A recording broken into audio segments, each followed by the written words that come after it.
Welcome to Fred Achando Analysis, ladies and gentlemen. I really want to say thank you for your continued support to this channel. The embattled Meru governor, Madam Kawira Mwangaza, was today impeached for the second time in a period of less than 2 weeks. The first time Madam Kawira was impeached about 2 weeks ago, she ran to court and the court squashed the decision by the Meru County Assembly to impeach her, and she was reinstated back to her work. But today, a motion was tabled in the Meru County Assembly by the minority chief whip. And all the 67 county assembly members who were present voted to impeach Governor Kawira. Governor Kawira had been accused, among other things, of conducting irregular appointments in the county. They accused her of practicing nepotism and conducting what they called illegal dismissal of county staff members. I have a feeling that Governor Kawira lacks the wisdom on how to deal with the county assembly members, because she seems to be taking her war to court. And I can submit to you that if the county assembly members are determined to impeach, they will do so even 1,000 times, and Governor Kawira will not have time to deliver what she promised her county electorates. She will be spending her time from one court to the other, and this is not very good for her. The way she's handling this situation, ladies and gentlemen, is very ridiculous, because immediately after her ouster, she took to her Facebook page and she was lamenting that there are several enemies who are spending a lot of energy, a lot of time, a lot of money to sponsor her impeachment. And I want to agree with her that in politics you do not really assume. And if she thinks that there are people who are behind her impeachment, then I think she has the first diagnosis for her problems. Now the second part of the diagnosis is what she's lacking. Because she went to her page and this is what she was saying. She was saying that she was saying that attacks follows anointing. According to her, she was given her seat by God, and she was anointed to be in that seat, and she was saying that Meru must be happy. Those were the things that she was writing on her Facebook page, and so she was also saying that serikali ya mama iko imara. Remember, she has been impeached, and she's throwing such words, hashtag serikali ya mama iko imara, and she went ahead saying that 10 Bela breaks. You can imagine. They are at loggerheads with the MCAs, and she runs to her Facebook page, and she's telling them that this is just the beginning of a 10-year term. In other words, she's saying that the MCAs are wasting their time. She's going to do one full term of 5 years, and then she's going to do another term.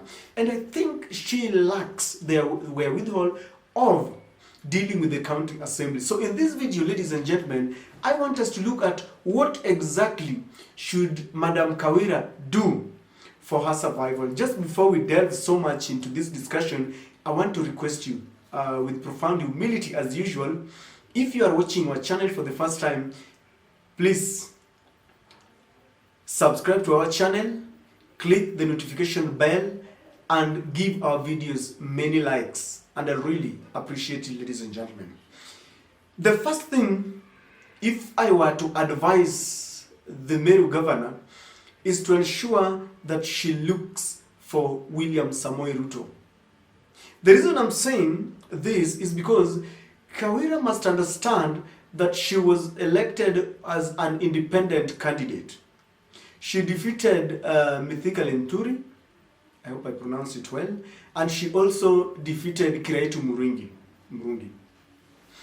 These two people and many others, other interests, are spending whatever she said, a lot of money, sleepless nights to ensure that she is ousted from office. And the only person who can save her is William Ruto. If William Ruto calls all the MCAs today and have a conversation with them, they will air out what they think are the genesis of their predicaments with Mwangaza Kawira, and they will tell William Ruto what they think Mwangaza is doing wrong, and then they will have an amicable solution to their problems. I understand that last time the Deputy President Rigathi Gachagua requested for a meeting with the Meru governors, but they refused because apparently they read mischief. They thought that the Deputy President wanted to take political mileage while they have serious matters to talk about. So if William Ruto calls the MCAs and they have a candid talk, they will reconcile and William Ruto will broker a truce between them. Number two, Madam Mwangaza should stop being obstinate. This kind of tough tackling between her and the county assembly members is really not going to help, because remember it is said that she presided over illegal dismissal of county assembly staff. I can assure you that these are the people who are going behind her back and are in cahoot with the county assembly members to ensure that she is impeached. I feel that she must look for a soft approach to some of these problems, and she must face the county assembly members and apologize to them if at all they feel there is something that she's not conducting herself in a way as dictated in the constitution.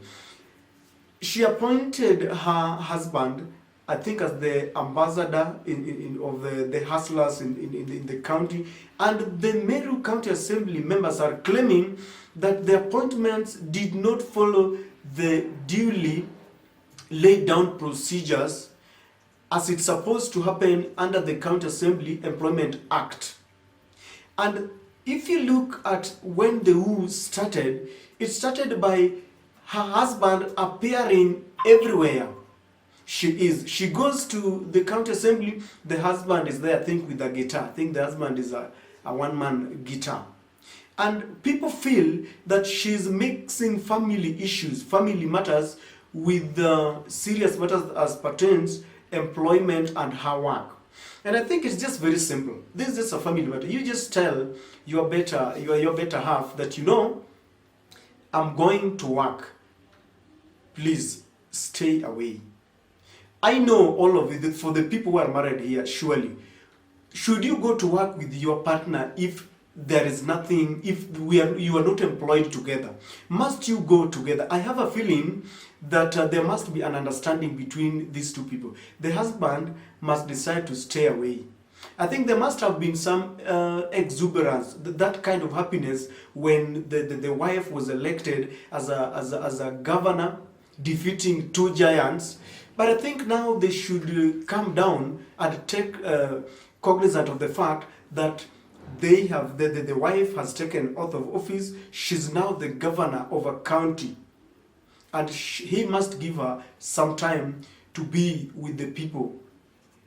Because I'm sure if today the husband resigns and says that I'm no longer taking this position, and then Governor Kawira just goes and tells them, you know, I'm sorry for what happened, and she replaces the husband with another person, because I know, even if they're not saying it, they feel there is conflict of interest. And they feel that as a governor, she's taking some money, because the governor is earning some good fortune, and then they feel that the husband is also taking up some money. And with the Kenyan politics, you know that corruption will soon feature if something is not done. Ladies and gentlemen, Madam Kawira must stop going to social media to write all these things, either on Twitter, on Facebook, or Instagram. Because the more you do this, these are statements that are meant to vex and infuriate the county assembly members. The more they read this, the more determined they are that Governor Kawira will not sit on that seat. The last one, which is even more serious, ladies and gentlemen, I feel that Governor Kawira should adopt the Kivuta Kibwana way. 10 years ago, when we first had our county assemblies with the new constitution, Kivuta Kibwana was the first governor of Makueni. And he had a lot of problems with the MCAs.